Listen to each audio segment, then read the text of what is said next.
오늘의 주요 뉴스입니다. 코로나19로 인한 전 세계의 누적 사망자가 500만 명을 넘어섰습니다. 이는 1950년 이후 지구촌의 모든 전쟁에서 희생된 사람들의 숫자와 비슷한 수준입니다. 일상회복 체제가 시작됐지만 프로야구 경기장의 응원과 함성에 대해 보건당국이 강한 우려를 내놨습니다. 함성과 구호를 반복하면 침방울 배출이 많아져 마스크를 써도 차단 효과가 떨어지는 만큼 현 단계에서 함성과 구호는 금지돼 있다고 강조했습니다. 지난달 소비자 물가가 지난해 같은 달보다 3.2% 오르면서 9년 9개월 만에 최고 상승률을 기록했습니다. 국제유가 상승으로 기름값이 크게 올랐고 달걀과 육류, 전기료 등이 줄줄이 상승했습니다. 넷플릭스 드라마 오징어 게임을 테마로 내세워 2,800달러까지 값이 치솟았던 가상화폐의 가격이 갑자기 제로로 폭락했습니다. 개발자들이 코인을 모두 현금으로 바꿔 달아난 것으로 전해졌습니다. 전기차 업체 테슬라의 일론 머스크 최고 경영자가 전 세계 기아 문제 해결책이 설명되면 60억 달러, 우리 돈 7조 1천억 원을 기부하겠다고 밝혔습니다. 머스크는 세계 식량 계획이 60억 달러로 기아 문제를 해결할 수 있다는 점을 입증하면 당장 테슬라 주식을 팔겠다고 말했습니다.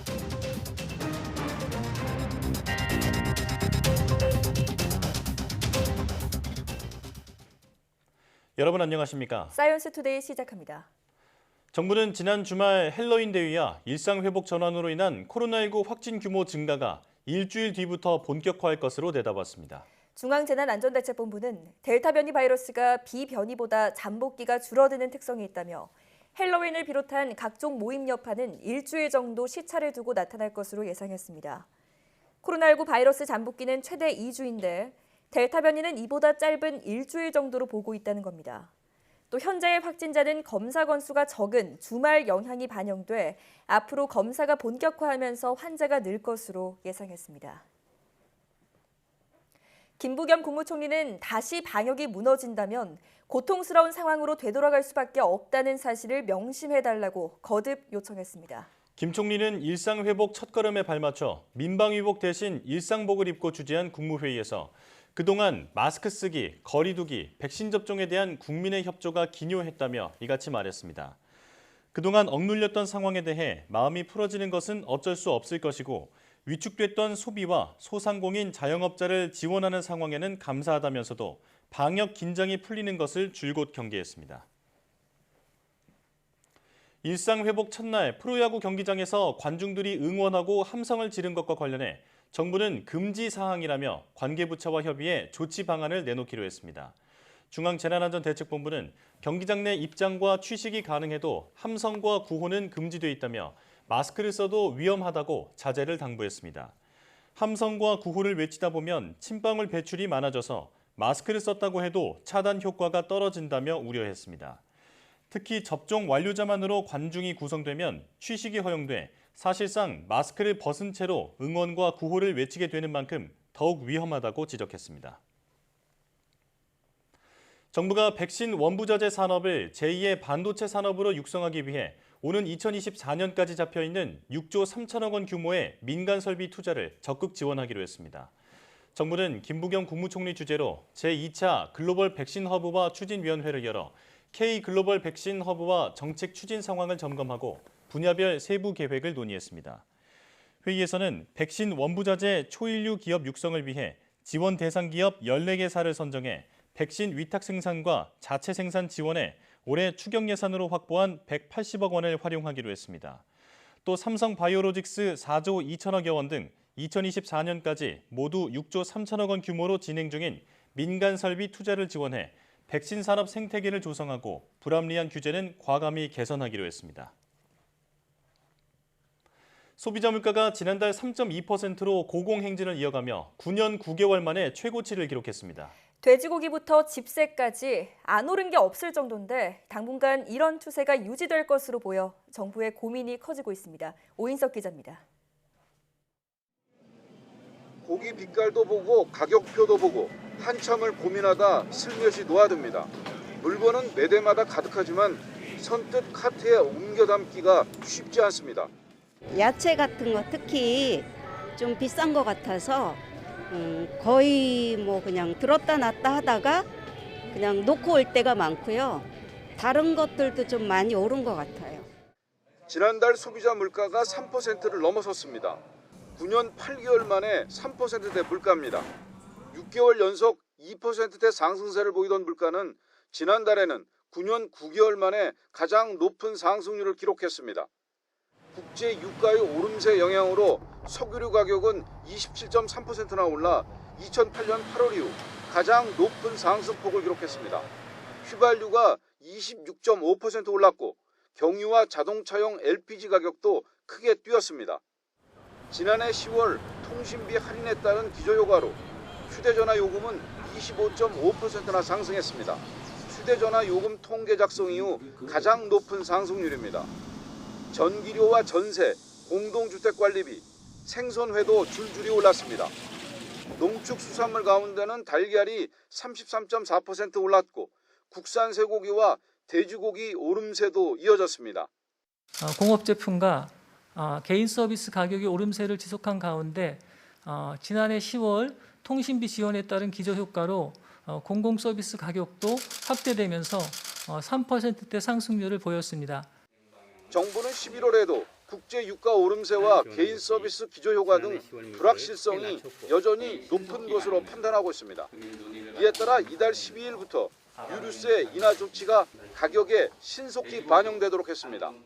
주유소별 배정 물량을 분할 공급하는 등 다양한 수단을 모두 동원하여 전국 모든 주유소에 유류세 인하분 물량이 신속히 공급되도록 하겠습니다.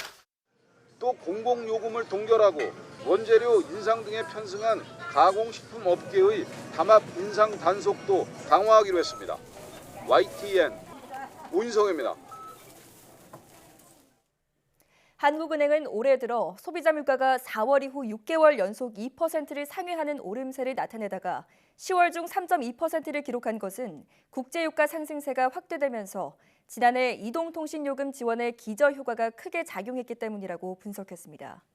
또 가공식품 가격 오름폭이 확대되고 외식 등 개인 서비스 물가를 중심으로 수요 측 물가 상승 압력이 높아진 점도 10월 물가 상승률 확대에 기여했다고 평가했습니다.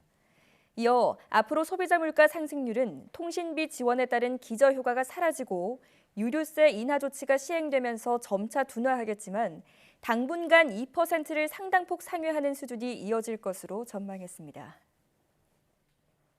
정부가 KT의 인터넷 장애를 계기로 통신 사업자들과 함께 TF를 구성해 재발 방지 대책을 마련하기로 했습니다. 과학기술정보통신부와 방송통신위원회, KT와 SKT, LG U+ 등으로 구성된 네트워크 안전성 TF는 이번 KT의 인터넷 장애에서 드러난 여러 관리적, 기술적 문제들의 해결 방안을 모색할 예정입니다. 정부 조사 결과 KT의 인터넷 장애는 네트워크가 가동 중인 상황에서 주간에 감독자 없이 협력업체 직원들만으로 네트워크 경로 작업이 이루어졌고 명령어 누락에서 비롯된 오류가 전국으로 확산하는 과정에서 차단 시스템이 갖춰지지 않는 등의 문제점이 드러났습니다.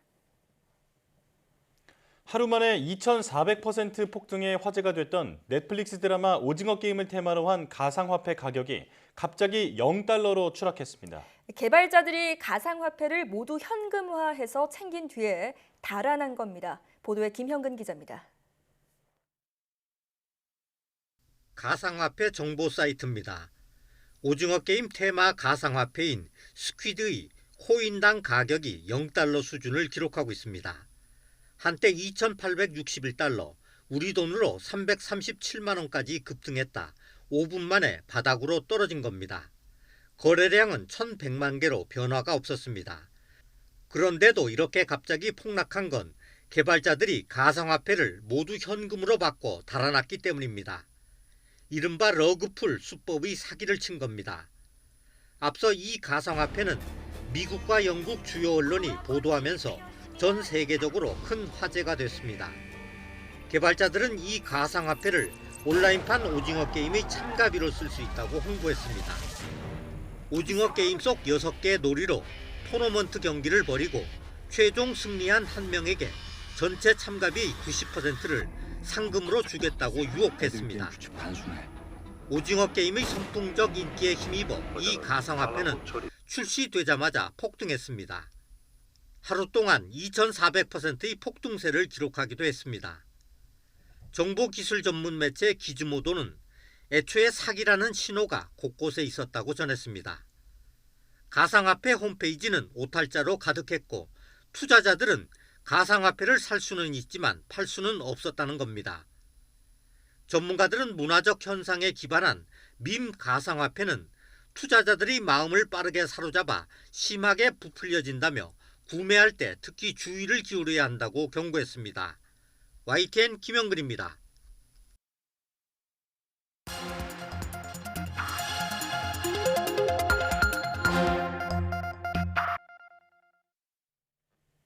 다양한 분야의 이슈를 과학 기자의 시각으로 들여다보는 사이언스 취재파일 시간입니다. 네, 오늘은 양회영 기자와 함께합니다. 어서 오세요. 안녕하세요. 네, 오늘 어떤 소식 준비해 오셨나요? 네, 이제 이번 주부터 방역 체계가 단계적 일상 회복, 위드 코로나로 전환이 됐잖아요. 네. 이 초등학교 6학년에서 중학교 3학년에 해당하는 12세에서 15세 소아청소년 대상 코로나19 접종도 이와 함께 시작이 됐습니다. 하지만 예약률이 채 30% 되지 않는 상황에서 이 전면 등교 확대까지 함께 예정돼 있기 때문에 이 학교 내 감염 가능성 또한 커질 수밖에 없는 상황인데요. 오늘은 이와 관련된 이야기 나눠보도록 하겠습니다. 네. 자, 먼저 이번 달부터 시작된 12세에서 15세에 대한 화이자 백신 접종 얘기부터 해볼까요? 네, 그렇습니다. 이 2009년생이죠. 이 초등학교 6학년부터 중학교 3학년에 해당하는 청소년, 소아청소년의 접종이 시작이 됐습니다. 예. 네. 11월 1일 자정을 기준으로 보면 12세에서 15세 청소년 186만 4천 명 중에 50만 8천 명인 27.2%가 접종 예약을 마친 것으로 나왔는데요. 네. 물론 이 다음 주 금요일인 12일까지 사전 예약이 가능한 만큼 접종률이 좀 더 예약률이 좀 더 올라가지 않을까 이렇게 생각은 하고 있습니다. 이 접종을 만약에 희망하는 사람들은 접종 기관을 방문할 때 반드시 신분증을 가져가야 된다고 하는데요. 네. 만약 보호자가 함께 동행하지 못한다면 보호자가 미리 써놓은 접종 시행 동의서와 예증표도 함께 가져가야 한다고 합니다. 네. 자, 고등학교 1, 2학년인 16세, 17세 접종은 지난달 중순부터 시작이 됐잖아요. 이들의 접종률은 어떻습니까? 네, 이 2004년하고 2005년생이죠. 고등학교 1, 2학년에 해당하는 사람들인데요. 이 백신 예약에 관련된 이제 사전 예약을 받았잖아요. 접종에 대해서 지난달 29일까지 사전 예약을 받았는데 해당자인 87만 5천 명 중에 57만 2천 명, 그러니까 65.4%가 사전 예약에 참여를 했습니다. 네. 예상보다 굉장히 많은 사람들이 이제 사전 예약에 참여를 한 건데요. 네, 그렇네요. 11월 1일 기준으로 사전 예약자 중에 43.8%인 38만 3천 명이 백신 1차 접종을 마쳤다고 하고요. 예. 또 의료기관에 이 당일 잔여 백신이 뜨니까 이제 이 잔여 백신을 이용해서 맞은 접종을 한 사람까지 포함을 하면 16세에서 17세 총 1차 접종을 맞춘 사람은 42만 4천 명이라고 합니다. 예. 네. 거의 절반에 가까운 수치인데 지금 네. 이렇게 비교를 해보니까 앞서 얘기했던 12세에서 15세의 백신 그 예약률이 좀 낮은 게 확실히 보이네요. 네, 그렇습니다. 근데 이제 또 사실 소아청소년 경우에는 백신 접종이 이제 권고 수준이에요. 아, 네. 자율 접종이기 때문에 자율 접종이 이루어지니까 예약률 자체에 크게 너무 신경을 쓰지 않아도 된다라고 전문가들은 지적합니다. 문제는 이 최근 학생 확진자가 급증하고 있다는 건데요. 네. 지난 일주일 동안 학생 확진자가 하루 평균 316.1명이었습니다. 예. 이 일주일 기준으로 학생 확진자가 평균 300명을 넘은 게 이번이 처음이라고 합니다. 특히 지난달 27일은 하루에만 437명의 학생 확진자가 발생하기도 했는데요. 네. 또 이 학생 확진자가 늘어난 만큼 교내 감염 비율 또한 늘어났다고 합니다. 네. 지난 8월에 교내 감염 비율이 7.5%에 불과했는데 지난달인 10월은 24.6%로 굉장히 급증했습니다. 아, 네. 그렇군요.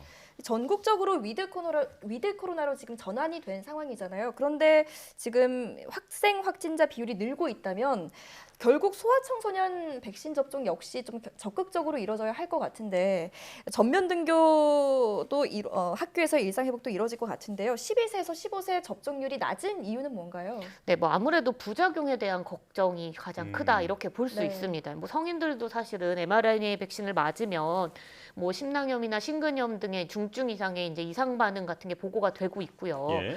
소아청소년도 성인과 비슷한 이상 반응이 나왔다 이렇게 알려져 있거든요. 네. 네. 그래서 뭐 접종 부위 통증이나 뭐 오한, 발열, 근육통 같은 아주 경미한 증상은 물론이고 심낭염, 심근염 같은 중증 이상 반응도 소아청소년에게 똑같이 보고되고 있습니다. 네. 또 주로 16세 이상의 남자 청소년 또 젊은 남자 성인들에게 이런 이제 중증 반응이나 이상 반응이 좀 많이 일어난다고 알려져 있고 또 1차 반응보다는 2차 접종 이후로 더 많이 발생하는 것으로 알려져 있는데요. 예. 이와 관련해서 전문가의 설명 직접 들어보겠습니다. 는 12에서 15세 아이들의 화이자 백신의 mRNA 백신에 대한 안정성은 16세 이상의 아이들과 거의 유사한 것으로 이제 알려져 있습니다. 그런데 최근에 보고된 그 미국의 데이터를 보시면은 100만 건당 심근염과 심근염의 발생 위험이 12에서 15세에서는 1차 접종을 하고 났을 때 2.6건, 2차 접종을 하고 났을 때 20.9건으로 보고를 하였고 16에서 17세인 경우에는 1차 접종 이후에는 2.5건, 2차 접종 이후에는 34건으로 보고를 하였습니다. 하지만 이 환자들이 대부분은 그 회복을 하였습니다. 네, 이 방역 당국은요, 우리나라 고3들에게 이제 한번 백신 접종을 해봤잖아요. 이때 예. 효과를 봤을 때, 16세에서 18세에도 백신 접종을 했을 때 감염 예방 효과가 95.8%, 또 중증으로 넘어가거나 사망을 예방하는 효과는 100%로 분석됐다. 그만큼 접종에 대한 이익이 크다. 이렇게 밝히고 있습니다. 하지만 12세에서 17세 소아청소년 백신 접종은 이 학생 본인이 접종을 희망하고 또 보호자가 이에 동의했을 경우에만 접종할 수 있도록 자율 접종을 허용했는데요. 이와 관련해서 방역당국의 설명 직접 들어보겠습니다. 소아청소년에 대해서는 접종 기회와 접종에 따른 이득, 위험에 대한 충분한 정보를 제공하여 자율적인 접종을 권고하며 고위험군인 기저질환자에 대해서는 적극적으로 접종을 권고합니다. 기저질환이 있는 고위험 소아청소년은 코로나19 예방접종에 따른 순편익이 더 크므로 예방접종을 적극적으로 권고합니다. 기저질환이 없는 건강한 12, 17세 소아청소년의 경우 순편익의 크기가 성인이나 고위험 소아청소년에 비해 작기 때문에 코로나19 예방접종에 대한 정보를 충분히 검토한 후 접종 여부를 결정하시도록 권고합니다. 지금도 들어본 것처럼 사실 10대의 경우에는 코로나19에 감염되더라도 중증으로 진행될 가능성이 또 지금까지 밝혀진 것으로 봤을 때는 가능성이 좀 작은 편이잖아요. 네, 그렇죠. 자, 그래서 기저질환이 있는 특수한 경우를 제외하면 소아청소년에 대한 백신 접종을 그렇게 서두를 필요는 없다. 뭐 이런 얘기도 나오고 있는 거죠. 네, 맞습니다. 그래서 말씀하신 부분이 있기 때문에 방역당국 역시 소아청소년의 백신 접종을 자율 접종이다. 그래서 충분히 검토를 하고 이제 접종을 진행해라 이렇게 얘기를 하는 건데요. 네. 이 앞서 들었듯이 최은하 예방접종 전문위원회 위원장은요, 이 소아청소년의 백신 접종이 이루어진다 해도 집단 면역 측면에서는 사실 코로나19 종식을 가져올 수는 없다 이렇게 얘기했습니다. 또 백신에 대한 부작용 또한 아예 없다라고 말할 수 없는 만큼 기저질환이 없는 소아청소년이라면 사실상 개인적인 이득이 아주 크지 않을 수도 있다 이렇게 이야기를 했는데요. 네. 하지만 백신 접종으로 인해서 개개인의 예방 효과가 올라가기 때문에 뭐 학교, 학원 내에 유행이 줄어들 수 있고 또 안정적인 등교가 가능해질 수 있다 이렇게 기대했습니다. 네. 이와 관련해서 이 교육부 역시 수능이 끝난 그 다음 주인 오는 22일부터 전면 등교를 계획하고 있는데 백신 접종 자체가 자율 접종인 만큼 접종을 강요하는 분위기가 학교 내에서 발생하지 않도록 유의하겠다 이렇게 밝혔고요. 또 접종 여부를 조사해서 뭐 미접종자를 차별한다든지 이런 조치가 이루어지지 않도록 시도교육청은 물론 일선 학교에 안내하고 있다 이렇게 덧붙여서 설명했습니다. 네. 무엇보다 접종 대상자들이 지금 현재 느끼고 있는 부작용 우려를 좀 줄일 수 있는 방안도 마련돼야겠습니다. 지금까지 양희연 기자와 함께했습니다. 고맙습니다.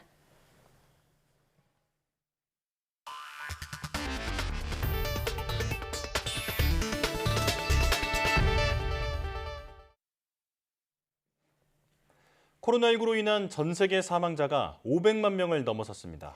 지난해 1월 11일 중국 우한에서 첫 사망 사례가 보고된 이후 1년 10개월 만이고 1950년 각종 전쟁에서 숨진 사람들의 숫자와 비슷한 규모입니다. 강성옥 기자가 보도합니다. 미국 존스 홉킨스대 통계를 보면 현지 시간 1일 기준으로 전 세계 코로나19 누적 사망자가 500만 명을 넘었습니다. 미국 로스앤젤레스와 샌프란시스코 같은 도시의 인구가 통째로 소멸한 셈이나 마찬가지입니다. 오슬로 평화연구소는 1950년 이후 각종 전쟁에서 숨진 사람들의 숫자와 비슷한 규모라고 밝혔습니다. 코로나19는 심장병과 뇌졸중에 이어서 전 세계 사망 원인 3위에 올랐습니다. 미국은 누적 사망자 수가 74만 6천 명에 달해 전 세계 최다 사망 1위의 불명예를 안게 됐습니다. 여기에 유럽연합과 영국, 브라질을 합치면 전 세계 사망자의 절반을 차지하고 있습니다. 이번 팬데믹은 부유한 나라에 가장 큰 타격을 가했으며 코로나19의 아이러니로 평가되고 있습니다. 평균 수명이 긴 고소득 국가들은 요양원 거주자 등 고위험군이 많은 반면 저소득 국가들은 상대적으로 감염률과 입원율이 낮은 어린이 청소년층의 인구 비중이 높기 때문으로 풀이됩니다. AP는 하지만 인도를 비롯한 저개발 저소득 국가들에선 검사 역량 부족으로 진단 없이 사망하는 사례도 많다며 500만이란 숫자도 과소평가됐다고 보도했습니다. 국가 경제력 격차에 따른 백신 공급의 불균형도 여전히 심각한 문제입니다. 고소득 국가들은 완전 접종률 70%를 돌파하며 일상 회복의 속도를 내고 있지만 아프리카는 13억 인구 중 5%만이 백신 접종을 마쳤습니다. 안토니오 구테우스 유엔 사무총장은 이 같은 파괴적인 이정표는 우리가 세계의 많은 부분에서 실패하고 있다는 걸 상기시킨다며 그것은 인류의 수치라고 비판했습니다. YTN 강성욱입니다. 미국에서 5세에서 11세 어린이를 대상으로 한 화이자 코로나19 백신 접종이 다음 주부터 본격적으로 시작됩니다. 제프 자이언츠 백악관 코로나19 조정관은 어린이용 화이자 백신 1,500만 회분의 배송이 시작돼 며칠 안에 전국 분배센터에 도착할 예정이라며 이같이 밝혔습니다. 자이언츠 조정관은 연방정부가 전체 접종 대상 어린이 2,800만 명에게 모두 접종할 수 있을 만큼 충분한 양을 구매했다며 11월 8일부터 5세에서 11세 어린이들에 대한 백신 접종 프로그램이 전면 가동된다고 설명했습니다. 미국 식품의약국 FDA는 앞서 지난달 29일 화이자 백신을 5세에서 11세 어린이들에게 접종할 수 있도록 긴급 사용을 승인했습니다. 단계적 일상 회복 이른바 위드 코로나를 시행하고 있는 유럽 국가들이 코로나19 신규 확진자 수가 급격히 늘자 잇따라 방역 조치를 강화하고 있습니다. 지난 9월 코로나19 제한 조치를 대부분 완화했던 네덜란드 정부는 최근 확진자 급증세에 다시 방역 문턱을 높이기로 했습니다. 아직 구체적인 조치는 공개되지 않았지만 현지 언론은 공공장소 마스크 착용을 의무화하고 백신 접종을 증명하는 코로나 패스 사용 범위가 확대될 것으로 예상하고 있습니다. 사적 모임 제한과 영업시간 제한을 없앴던 오스트리아도 9개 주 가운데 6개 주가 자체적으로 방역 정책을 강화하고 나섰습니다. 러시아도 감염 확산을 억제하기 위해 지난달 28일부터 오는 7일까지 수도 모스크바의 상점 운영 등을 중단시킨 상태입니다. 테슬라 주가 급등에 400조 원 가까이까지 재산이 늘어난 일론 머스크 테슬라 회장이 세계 기아 문제 해결을 위해 조만간 7조 원 기부를 하게 될지 관심이 모아지고 있습니다. 머스크 회장은 유엔이 7조 원으로 세계 기아 문제를 어떻게 해결할 수 있는지 입증하면 당장 기부하겠다고 하자 유엔 측에서는 당장 만나자고 화답했습니다. 이종수 기자입니다. 전기차 업체 테슬라의 머스크 회장이 미 현지 시간 1일 트위터에 글을 올렸습니다. 세계식량계획 WFP가 60억 달러로 세계 기아를 어떻게 해결할 수 있는지 설명할 수 있다면 지금 당장 테슬라 주식을 팔아 기부하겠다는 겁니다. 머스크는 이어 오픈소스 회계로 대중이 정확히 돈의 용처를 볼 수 있어야 한다며 조건을 달았습니다. 닷새 전 데이비드 비즐리 WFP 사무총장은 굶주리고 있는 세계 4,200만 명의 생명을 살리기 위해 60억 달러, 우리 돈으로 7조 1천억 원 정도가 필요하다며 머스크 등 세계 부호를 꼭 집어 기부를 요청했습니다. 머스크의 기부 요청에 대한 답변을 본 비즐리 총장은 트위터를 통해 트윗 대신 직접 만나서 얘기하고 싶다. 만나서 WFP의 계획을 자세히 설명하겠다고 화답했습니다. 이러면서 머스크 회장과 비즐리 총장이 언제 만날지, 실제 기부가 이루어질지 이목이 쏠리고 있습니다. 머스크 회장이 기부할 수 있다고 한 7조 1천억 원은 전 재산의 2%가 채 되지 않습니다. 테슬라 주가가 미 동부 시간 1일 기준으로 $1,200를 돌파하면서 머스크 회장의 재산도 급격히 불었습니다. 블룸버그에 따르면 전 세계 부호 1위 머스크의 재산은 $3,351억, 우리 돈으로 394조 6천억 원으로 늘어났습니다. 2위인 제프 베이조스 아마존 창업자와의 격차가 $1,400억 이상으로 확대됐고, 투자의 귀재 워런 버핏의 재산 규모 약 122조 6천억 원의 3배가 넘습니다. YTN 이종수입니다.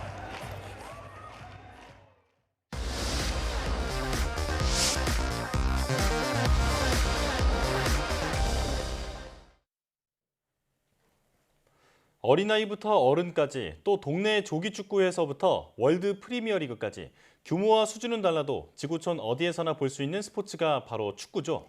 네, 그런데 하는 재미, 또 보는 재미로 누구나 즐길 수 있는 이 축구에도 곳곳에 과학이 숨어 있다고 합니다.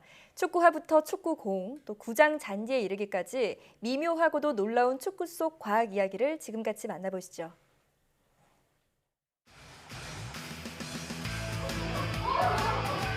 남성 스포츠로만 여겨지던 축구가 최근 여성들 사이에서 큰 인기랍니다. 이 슈팅을 해서 딱 골이 들어갔을 때 아, 해냈구나 하는 그 희열.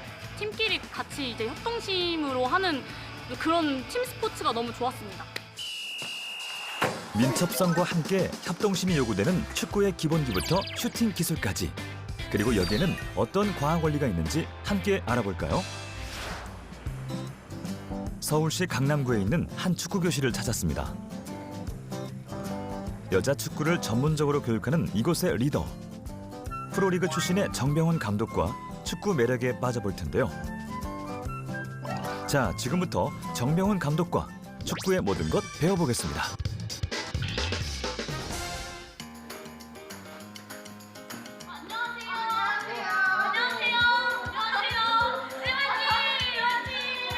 네, 오셨으니까 오늘 훈련 준비할 게 운동화 신으시고 오케이, 자, 준비하시죠. 네.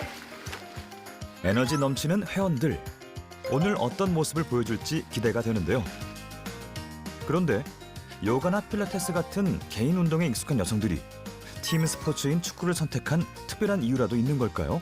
워너비, 이 축구 배우기. 왜요? 네, 저희 초등학교에 유소년 축구단이 있었는데 그 남자애들이 하는 거 보고 너무 부러웠거든요. 요즘 풋살이 또 여자 풋살이 또 유행이라서 그래서 이제 TV로 보다가 해볼까 해서 딱 시작하게 됐습니다. 사이드 스텝을 하실 거고 하실 때 자세 낮추고 상체 힘을 빼시고 좀 부드럽게 쭉쭉 나가시면 돼요. 아시겠죠? 자, 고! 그렇죠, 오케이, 쭉! 날렵하게! 오케이, 고! 팔! 스텝으로! 본격적인 훈련 전에 충분하게 몸을 풀어주고 난 후 스트레칭을 해줘야 한다는데요. 풀었으니까 일로 와서 이제 스트레칭. 일단 기본적으로 스트레칭 안 하게 되면은 이런 이제 뒷근육, 햄스트링이라고 그러죠. 햄스트링 같은 게 뻣뻣해지고 부상 위험도가 훨씬 커져요. 회원분들이 여성분들이고 그리고 열이 안 난 상태에서 스트레칭을 하다 보면은 근육이 찢어지거나 과열되는 상태가 발생해서 충분하게 몸을 풀리고 그리고 가볍게 스트레칭 후 모든 운동이 끝나고 쿨다운 할 때 스트레칭을 바짝 길게 쭉 해주고 있습니다. 양쪽 발목 잡으세요. 여기 쭉. 자, 하나, 둘, 셋. 운동 전 스트레칭으로 부상을 줄일 수 있는데 운동 후에도 마무리 스트레칭을 통해 운동 중 쌓인 근육을 풀고 다음 운동 시 부상을 예방한다는데요. 그럼 축구는 어떤 장비를 준비해야 할까요? 일단 기본적으로 축구화가 제일 필요하시고 그리고 편한 운동복 이 두 가지만 있으면 일단 축구를 즐기는 데는 문제가 없을 것 같습니다. 축구화를 꼭 신으셔야 되는 이유는 부상 방지 및 그리고 볼 감각 그리고 슈팅 등 여러 가지 축구에 필요한 요소들을 업그레이드 시킬 수 있기 때문에 축구화를 꼭 신어주셔야 됩니다. 그런데 이 축구화에는 부상 위험을 줄이는 동시에 경기력을 좌우하는 과학 원리가 있답니다. 축구화는 크게 가피, 안창과 중창, 밑창으로 구성됩니다. 여기에 발 뒤쪽을 보호하기 위한 힐 카운터가 그 역할을 더하고 있습니다. 선수들의 발 보호와 부상 방지는 물론 경기력의 20%를 좌우한다는 핵심 병기 역시 축구화입니다. 그런데 축구화의 실밥 무늬는 단순한 무늬가 아니라 공의 회전력과 마찰력을 증가시키기 위한 것입니다. 특히 스터드는 힘을 분산시켜 발의 부담을 줄이는 동시에 공의 회전력과 정확도를 높이는 역할을 하고, 스터드 배열 역시 발바닥에서 인체에 전달되는 압력을 분산시키고 회전력과 출발, 정지 동작을 원활하게 하려는 구조입니다. 그래서 스터드 앞쪽 부분이 조금 낮은 편이고 뒤쪽으로 갈수록 스터비 높이가 높아집니다. 이 같은 스터드 역할로 선수 포지션에 따라 축구화를 다르게 착용한다고 합니다. 포지션에 따라 축구화도 다르게 선택하는 경우가 많습니다. 일반적으로 수비수는 스터드가 6개 달린 축구화를 사용하며, 스터드가 적을수록 분산되는 무게가 커지기 때문에 그라운드를 많이 파고들게 되고, 이로 인해 상대적으로 덜 미끄럽다는 장점이 있습니다. 반면 공격수는 스피드가 중요하기 때문에 스터드가 많은 축구화를 주로 신고 다니는 모든 선수가 그런 것이 아니라 자신의 경기 스타일, 축구화 사이즈 등을 고려하여 포지션과 상관없이 선택하기도 합니다. 축구화는 적당한 무게에 자신의 발 모양과 플레이 스타일에 맞춰 선택해야 한다는 점 아시겠죠? 자, 이제 몸 풀고 스트레칭 다 했으니까 이제 축구의 기본 요소, 패스, 그리고 컨트롤, 그리고 퍼스트 터치에 대해서 집중적으로 훈련해 보겠습니다. 패스할 때 공이 있으면은 발이 왼발, 이제 오른발 잡이라 가정했을 때 왼발로 차게 되면은 공을 가운데 두고 왼발이 주먹 2개 정도 여유 있게 들어가시는 게 제일 기본적인 자세예요. 바닥을 차는 게 아니라 살짝 발을 들어서 볼 정 가운데만 맞추시면은 되시고, 컨트롤은 뭡니까? 공을 잡는 거야. 내 몸 앞에 두는 거. 네, 맞아요. 어느 위치에서 볼이 오든 내 몸 안에 볼을 잡아놓는 거예요. 이 잡을 때 내가 볼을 잘 잡아놔야지 원하는 곳에 패스 아니면 골대 앞에서는 슈팅, 내가 원하는 모든 동작들을 할 수 있어요. 그래서 볼 컨트롤이 제일 중요해요. 퍼스트 터치는 컨트롤이랑 비슷하긴 해요. 컨트롤은 내가 그냥 제자리에 잡아놓은 걸 컨트롤이라고 하고, 퍼스트 터치는 내가 이동하는 방향이나 진행 방향으로 설정을 해놓고 공 자체를 잡을 때 이동시켜서 잡는 걸 퍼스트 터치라고 해요. 밀어. 자, 고! 힘들어 쭉! 그렇죠, 오케이. 밀어. 한 번에, 터치 자체를 한 번에 쭉. 그렇지, 오. 그런데 이 축구공에도 승부를 좌우하는 과학 원리가 숨겨져 있답니다. 축구공은 예전에는 매끈했지만 지금은 표면을 우툴투툴하게 굴곡이 있도록 만들고, 표면이 우툴투툴한 이유는 축구공의 속도를 높이고 비거리를 늘리기 위해서입니다. 표면이 우툴투툴한 축구공은 강하게 발로 차면 날아갈 때 공의 표면에 난류가 발생돼 공기와의 마찰력을 줄어들고 양력은 커져서 더 빨리, 더 멀리 날아가도록 도와줍니다. 이외에도 축구공은 실수 없이 강력한 킥을 하더라도 내부 압력과 형상을 그대로 유지할 수 있어야 하고, 비가 올 때도 경기를 진행하는 특성상 축구공이 물을 흡수해 무거워져서는 안 되기 때문에 방수 능력은 필수입니다. 축구공의 우툴투툴한 표면이 단순 디자인이 아닌 공의 속도와 비거리를 높이는 데 큰 역할을 했군요.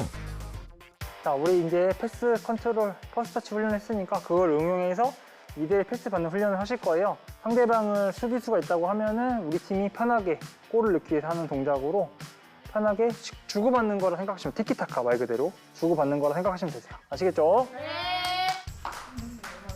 우리가 축구하면 녹색 잔디구장을 떠올릴 정도로 상징적인 요소이기도 한데요. 국제축구연맹 피파에서는 모든 경기장을 천연 잔디 구장만 쓰도록 규정하는데, 이 잔디 구장에는 축구 경기력을 좌우하는 과학 원리가 있다고 합니다. 선수들이 국제대회를 앞두고 현지 훈련을 가는 이유도 여기에 있다는데요.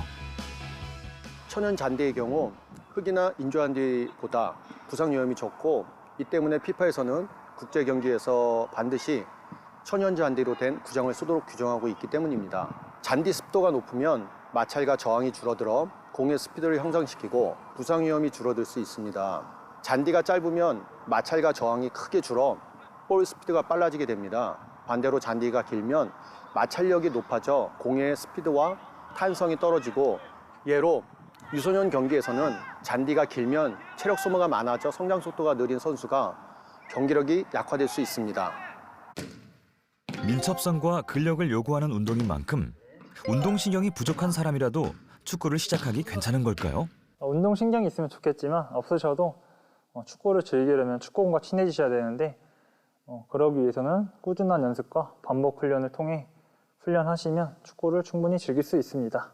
이제 축구의 꽃, 마무리, 슈팅을 배울 거예요, 슈팅. 이렇게 기본적인 거, 인사이드, 그리고 인프런트, 그리고 우리 아웃사이드, 그리고 이제 호날두가 잘하는 무회전 프리킥. 인사이드는 우리 말 그대로 정확성이 제일 좋은 슈팅이라 생각하시면 되고, 그리고 인프런트는 이 발 안쪽을 이용해서 감아 차는 거예요. 그리고 아웃사이드, 바깥쪽을 이용해서 차는 게 아웃사이드 슈팅. 그리고 마지막은 인스텝을 이용해서 무회전 프리킥. 이렇게 4종류가 있습니다. 득점으로 연결하는 가장 중요한 공격 기술인 슈팅은 공의 방향, 수비수와 골키퍼의 위치를 파악해 신속 정확한 슛을 만들어야 하는데요. 특히 골키퍼가 예측이 어려워 위협적인 구질이라는 무회전 킥에는 어떤 원리가 있을까요? 축구공을 차는 발의 방향에 따라 공의 구질이 다양하게 구사됩니다. 공을 발등에 정확하게 맞춰 찬다면 우리가 흔히 알고 있는 무회전 킥이 구사됩니다. 이 무회전 킥에는 카르마니 소용돌이 법칙이 적용되는데, 이는 날아가는 공의 앞면에 부딪히는 공기가 공 뒤에 다시 만나면서 작은 소용돌이를 일으키는 것입니다. 무회전 킥은 공의 중심선과 공을 차는 선수의 발등의 중심선 축이 일치되었을 때 구사됩니다. 이 포인트를 맞춰 공을 차는 것은 쉽지 않기 때문에 고도의 훈련이 필요합니다. 공을 차는 발의 방향에 따라 공의 구질이 달라진다면 인사이드 킥과 아웃사이드 킥은 어떻게 슈팅해야 할까요? 발의 안쪽에서 차는 인사이드 킥은 공이 디딤발 쪽으로 회전이 걸리며 공이 안쪽으로 휘어져 나갑니다. 아웃사이드 킥은 디딤발 바깥쪽으로 회전이 생겨 인사이드 킥과 반대로 공이 바깥쪽으로 휘어져 나갑니다. 축구공이 휘어지는 이유는 공이 회전할 때 공기의 저항에 부딪혀 공의 방향에 따라 공기 속도와 압력의 차이가 생겨 마그누스 효과가 나타나기 때문입니다. 마그누스 효과를 좀 더 자세하게 살펴보면 공의 회전이 걸린 쪽에 압력이 높지만 반대쪽은 압력이 낮아져 공기의 회전으로 생겨난 압력차가 공의 압력이 낮은 쪽으로 휘게 만드는 것입니다. 강한 정신력과 함께 팀 스포츠인 만큼 협동심이 필요한 운동 축구. 그라운드 위 작은 사회를 만들기에 더욱 매력적인 운동인데요. 축구의 매력은 골이 아닐까 싶습니다. 왜요? 골 넣었을 때 그런 희열이 엄청난 것 같아요. 밖에서 축구를 했을 때 밤 공기를 마시면서 딱 했을 때 땀을 다 흘리고 딱 물 한 잔 마셨을 때 상쾌하다. 약간 그게 정말 매력인 것 같아요.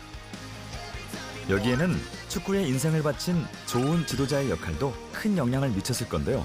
요즘 남녀노소 축구를 즐기고 계신데 이번 기회에 집에만 계시지 말고 밖에 함께 나오셔서 축구를 즐기시면 어떨까요? 그라운드 위 펼쳐지는 90분의 과학 축구. 어떠셨나요? 짜릿한 슛의 쾌감. 함께하는 즐거움을 느낄 수 있는 스포츠. 축구에 도전해보시는 건 어떨까요?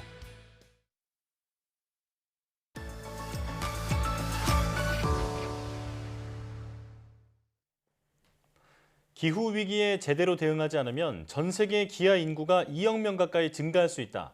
얼마 전 유엔 세계식량계획이 이런 경고를 내놨는데요.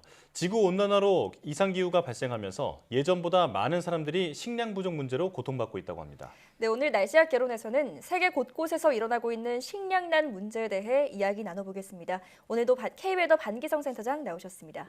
어서 오십시오. 네, 안녕하세요. 네, 안녕하십니까.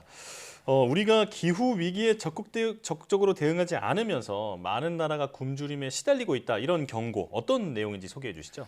2020년 9월 5일이었죠. 안토니오 구테우스 유엔 사무총장이죠.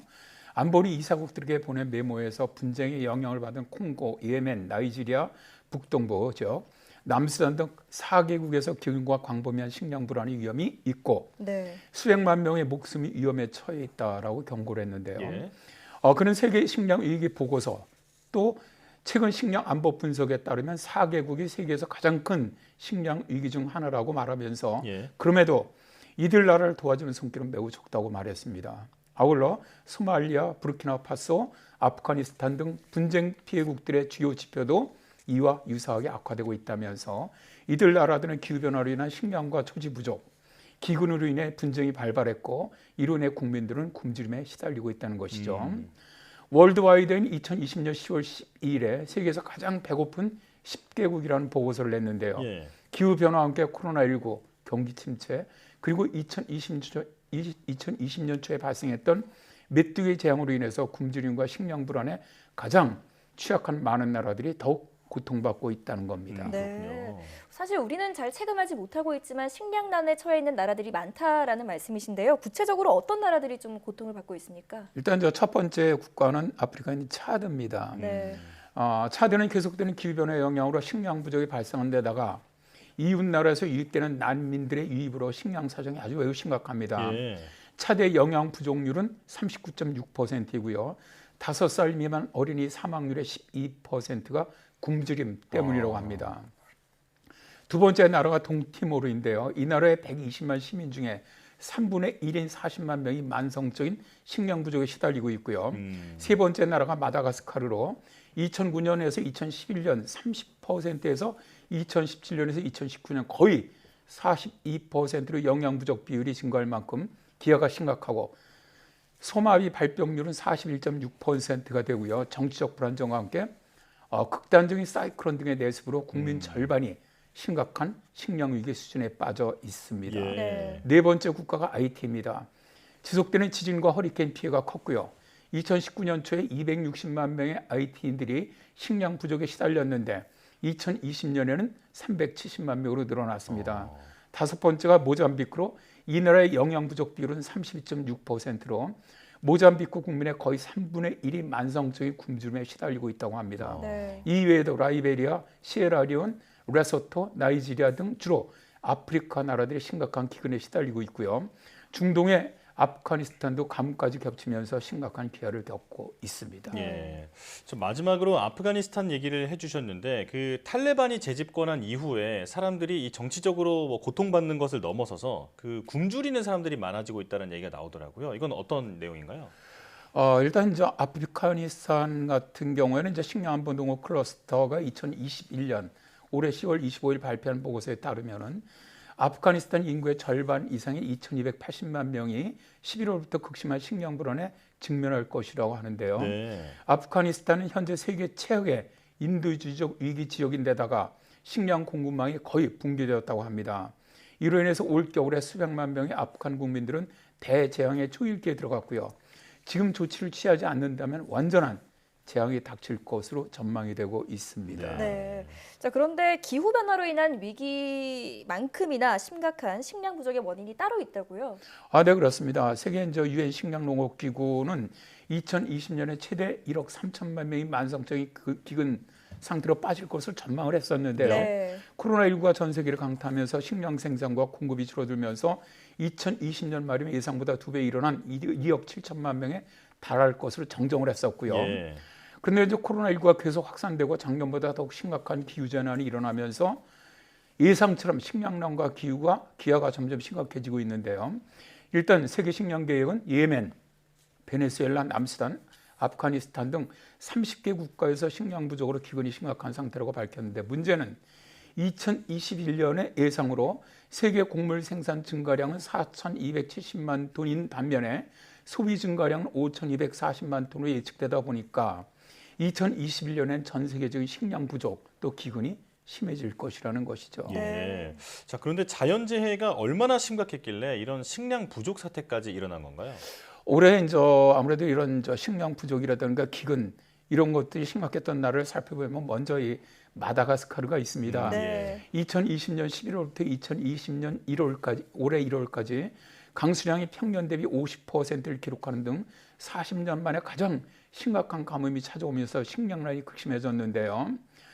그림에서 보듯이 이 마다가스카르 남부 해안에 접한 지역 인구의 40% 정도인 113만 명이 극심한 식량난에 시달리고 있는데 그림의 좌측이 작년 4월, 근데 우측이 올해 4월인데 붉은색으로 갈수록 가뭄이 훨씬 더 심각해진다는 걸 뜻합니다. 굉장히 극심해졌다는 얘기고요. 케냐 같은 경우 기후변화, 물 부족, 토지 황폐화 등으로 식량을 재배하고 가축을 방목하는 데 아주 큰 어려움이 발생을 하면서 식량 부족이 심각해지고 있고요. 동남아시아는 폭염과 물 부족으로 식량 생산이 줄어들었습니다. 이 동남아시아 대부분 지역은 빗물에 의존해 경작하는 농업이 대부분이기 때문에 가뭄이라든가 극심한 기후변화로 식량 생산이 줄어들고 있는 것이죠.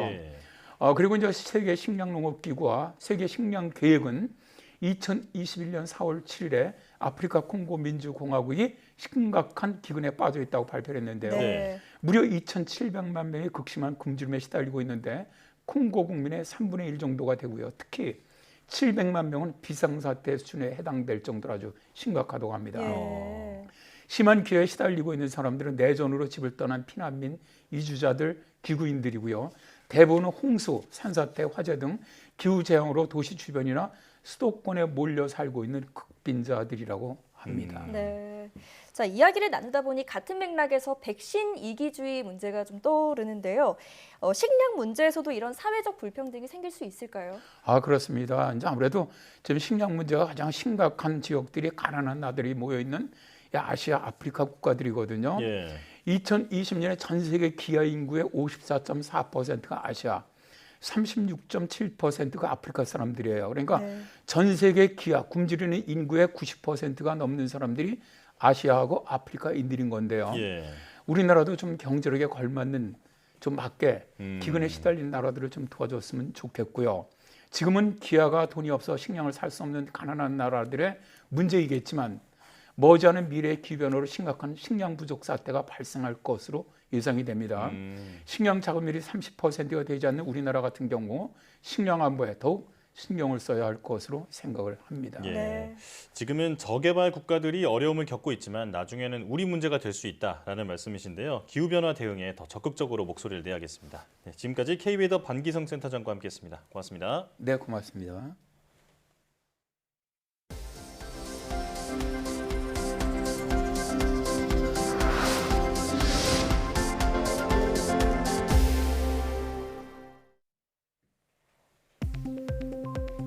국내 연구진이 손상된 혈관을 복구하는 단백질을 개발했습니다. 기초과학연구원은 혈관의 성장과 안정성을 조절하는 특정 수용체에 결합해 손상된 혈관의 복구를 유도하는 단백질을 개발했다고 밝혔습니다.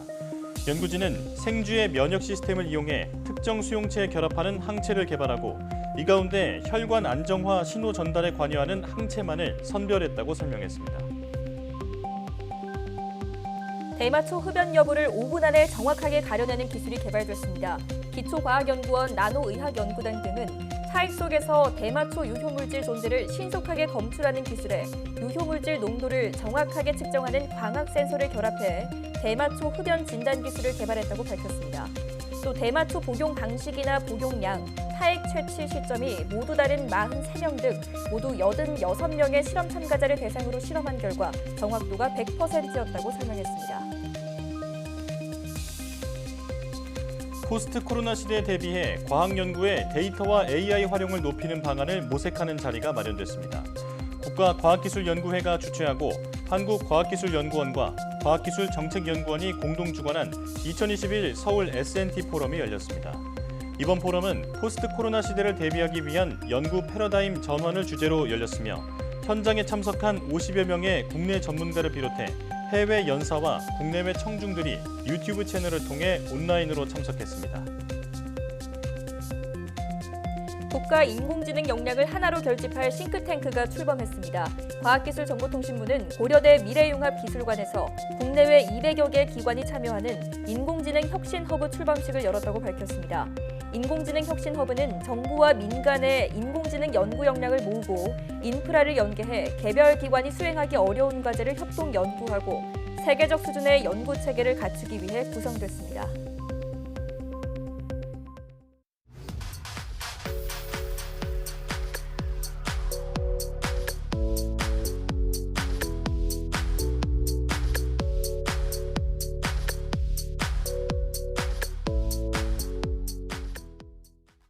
여기가 세종시 전이면 읍내리. 근데 이건 뭐예요? 동상인가? 무궁화 꽃이 피었습니다. 맞춰 걸렸어, 일로. 무궁화 꽃이 피었습니다. 지국님. 굉장히 어머니. 네네, 어머니 여기. 아, 예, 안녕하세요. 안녕하세요. 여기는 얘기하신 게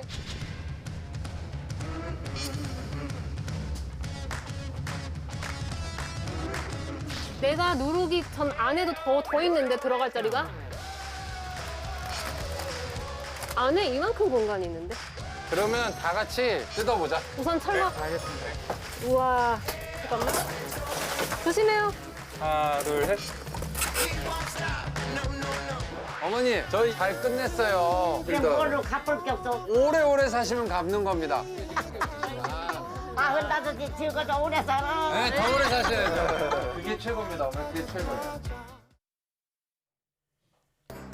천장이 저런 상태였으면 언제 내려앉을지 몰라서 어르신께서 걱정이 많으셨을 것 같습니다. 네, 새롭게 단장한 보금자리에서는 편안하게 지내셨으면 좋겠네요. 주거시설에 도움이 필요한 분들은 언제든지 YTN사이언스 홈페이지에 사연 남겨주시기 바랍니다. 어려운 시기 YTN사이언스는 국민과 함께하겠습니다. 시청해주신 여러분 고맙습니다.